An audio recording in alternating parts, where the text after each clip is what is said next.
guys, welcome back to Cooking with Mimi, and today we are going to make my specialty cornbread.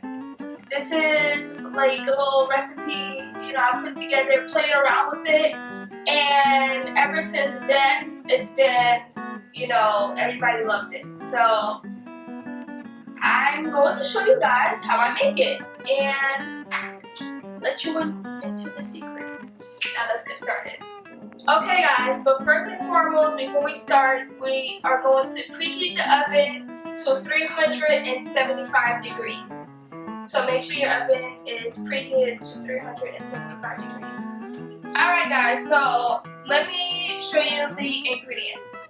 I'm going to use 2 boxes of your regular Jiffy corn muffin mix, 2 eggs, half a cup of sour cream, 1/4 cup of heavy cream, 2 tablespoons of sugar, and the star, 1 can of cream corn, and a zest of a lime. We're gonna zest this into this mix. Let's get into the recipe. Alright, so we're gonna start by pouring in our corn muffin mix.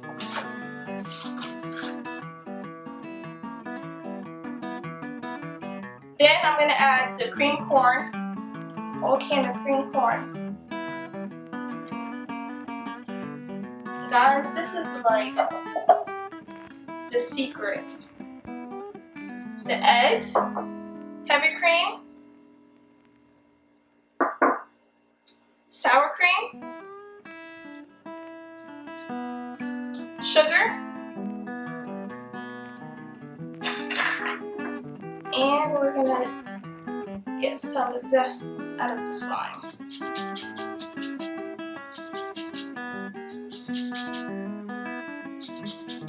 And not too much. You just want a little like pop, like a little zing,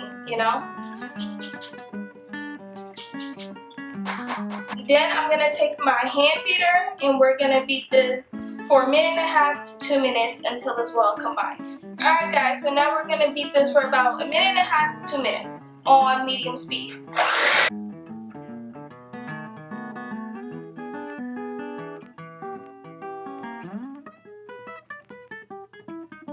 Alright, so that is well mixed and well combined. It took me about a minute.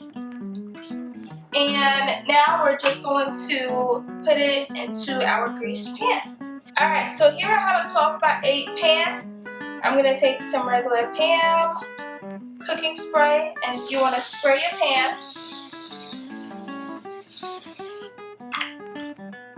It's very easy. And now you're going to pour your cornbread mixture.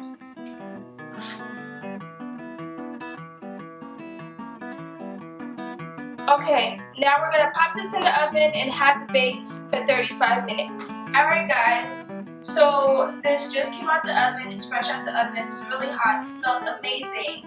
But I'm gonna let it cool down for a few hours and then I'm gonna cut it up into squares.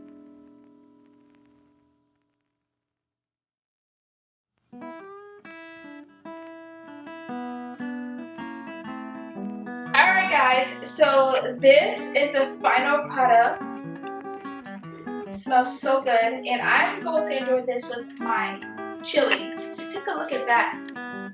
And you have nice sized corn pieces in there. And if you want to finesse it, you can also put honey butter glaze on top, but this is perfect. Alright guys, thank you so much for watching Cooking with Mimi, and please let me know what to make down in the comments below. And please be sure to like, comment, and subscribe. And make sure you click that bell so you're notified every time I post a video. Peace.